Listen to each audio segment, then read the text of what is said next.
ओम शांति। आपका प्रश्न है, यदि किसी ने बहुत मेहनत से धन कमाया और उसकी अचानक मौत हो जाए तो उसका यह मेहनत वेस्ट हो तो नहीं हो सकती। यह धन उसे किसी न किसी तरीके से अगले जन्म में बिना मेहनत के मिलता है, क्योंकि अपना हर कर्म आगे जाता है तो फल भी जाना चाहिए ना। उत्तर है, देखो, कर्म की गति बहुत बहुत गुह्य है।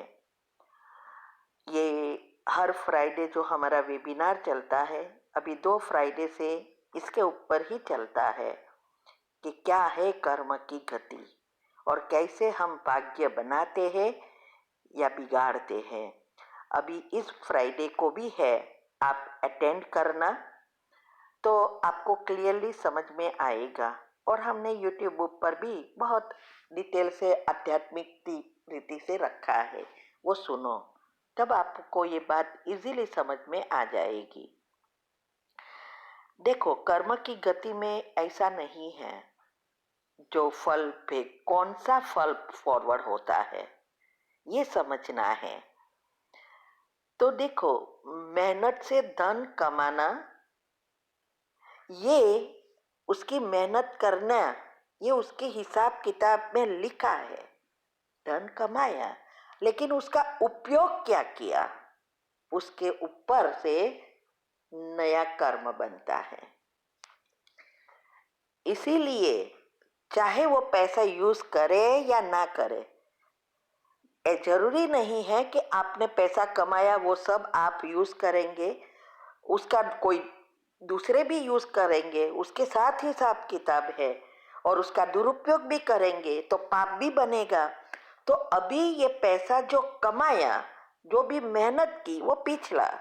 अभी इस पैसे का दुरुपयोग हुआ या सदुपयोग किया, वो फल बनता है।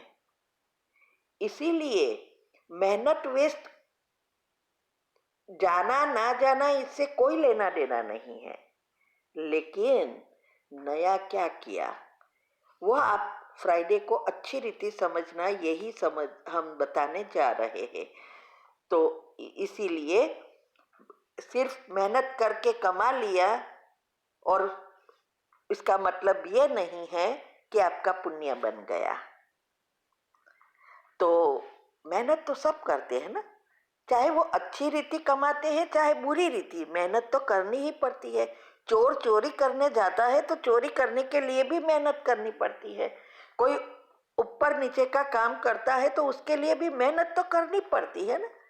लेकिन वो मेहनत किस तरह से करता है, किस भाव से करता है और कैसा उसका उपयोग करता है, उसके हिसाब से ही कर्म बनते हैं। तो अभी एक ही रास्ता है। अगर आप चाहते हो कि उसके साथ ये सब जाए तो एक ही रास्ता है। वो क्या है?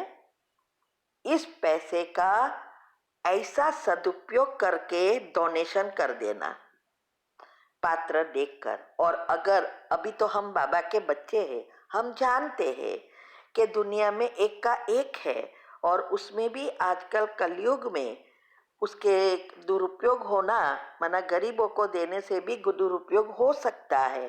पात्र को देखना पड़ता है और इससे पाप और पुण्य बनेगा। लेकिन हम बाबा के बच्चे जो है, उसको पता है कि उसके लिए अभी कर्म की गति बदल गई है, एक का पदम गुना है।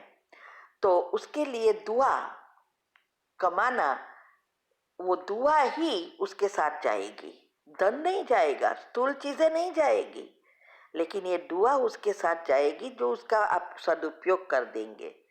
और सबसे श्रेष्ठ है धन को सेंटर बनाने की सेवा में, जिसमें अनेक आत्माओं का कल्याण हो और दुआ मिले। तो आप जहां भी चाहो तहां कर सकते हो। तो इससे उसका पुण्य वो दूसरे जन्म में कहाँ ना कहाँ बिना मेहनत तब मिलेगा। अभी अगर आप चाहते हैं कि उसके पाप कर्म उसके साथ ना जाए तो योग करो। योग ऐसा करो जो इसके हिसाब किताब चुकतू करे, और उसका हिसाब किताब चुकतू करने में आप मदद करेंगे, पाप कर्म भस्म होंगे, तो उसको पाप नहीं रहेगा तो वो पुण्य ऑटोमेटिक नेचुरल रूप में पहले से ही मिलेगा। तो ये ये है कर्म की गति। ठीक है, ऐसा नहीं है कि स्थूल चीजें जाएगी, एक सुई भी नहीं जा सकती, तो ये पैसा थोड़ा जाएगा। ठीक है, ओम शांति। आपका प्रश्न है, मेरे ब्रदर पहले जो बात बात में गुस्सा करता था, बाद में मैंने वाइब्रेशंस और गुड थॉट्स दिए, अब नहीं करता है गुस्सा। मेरी एक प्रॉब्लम अभी ये है कि थोड़ी ज़मीन है, हमारे रिलेटिव चिट कर रहे हैं, और वो चिट ना करे और ठीक से सेल हो जाए और अच्छी अमाउंट मिल जाए, कोई इसके लिए क्या करे? उत्तर है, देखो, आपने योग के प्रयोग से आपके ब्रदर का गुस्सा चला गया, तो ये अनुभव भेजो। अनुभव से आपकी दुआ का खाता बढ़ेगा। हम यूट्यूब पर रखेंगे तो और ही बढ़ेगा। तो अनुभव भेजना, इससे आपके कोई चीट नहीं करेगा। और दूसरा, अगर आपको ये ज़मीन बेचनी है तो आपको जो चाहिए वो लिस्ट बनाना है, और इसकी विधि मैंने बताई है कि कैसे करना है। आप अभी नई चैनल पर सब्सक्राइब करेंगे तो योग के प्रयोग की विधि में जाएंगे, आपको सारी चीज़ें मिल जाएगी। उस अनुसार अगर आप करेंगे तो अच्छे भाव से, बिना चित किए, सब कुछ आपके चाहे अनुसार होगा। तो वो विधि आप मैंने बताई है, साइंटिफिक रीति से करेंगे तब ही होगा। ठीक है, ओम शांति।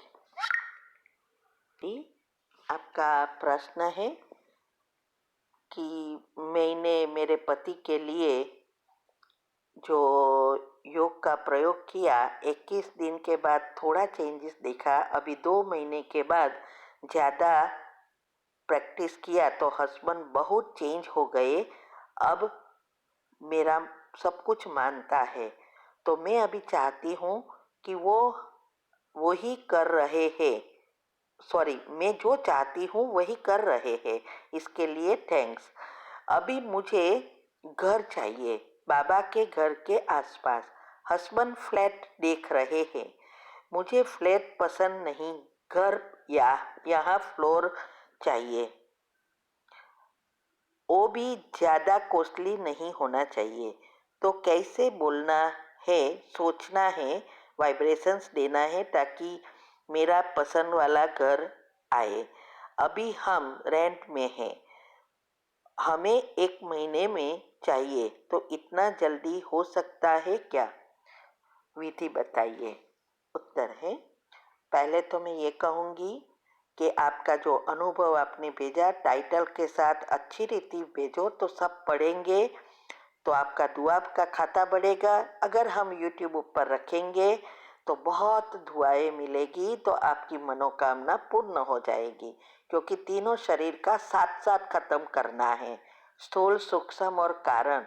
तो सूक्ष्म शरीर दुआओं से होगा, और स्थूल प्रैक्टिकल करने से, और कारण शरीर योग से, तब हमारी जीवन में अच्छा अच्छा होता है। अभी बात रही योग के प्रयोग की, तो मैंने जो विधि बताई है उस अनुसार लिस्ट बनाओ, आपको जो चाहिए वो कैसे करना है, सुबह में 5 मिनट की कमेंट्री के बाद क्या करना है, हर घंटे क्या करना है, वो मैंने अच्छी रीति योग के प्रयोग की विधि में आप जाएंगे नई चैनल पर, इजीली सब रिलेटेड वीडियो मिल जाएगी, उस अनुसार करेंगे। इसमें आपको जो चाहिए उसका लिस्ट बनाना है, उसमें आप कह सकते हैं कि कल पहले माफिक, मुझे जैसा चाहिए था वैसा मकान मिल गया है। ये एक लाइन में आप सुबह में डाल सकते हैं, रात को सोते सोते यही सोचो, और हर घंटे के बाद। और फिर आपको एरिया क्या है, कैसा है, आपकी लिमिट क्या है, फिर अगर अगर आपको प्राइस के इनफ से या कोई भी रीति से ना भी मिले, तो जो मिला वो आपका कल पहले वाला है, उस अनुसार आप एक्सेप्ट कर लेना है। लेकिन जो आपको चाहिए वो डालते जाओ, तो शायद आपका पुण्य खींच कर आएगा, तो कोई ना कोई चीज़ ऐसी आ जाएगी जो आपको मदद रूप होगी। ठीक है। ओम शांति।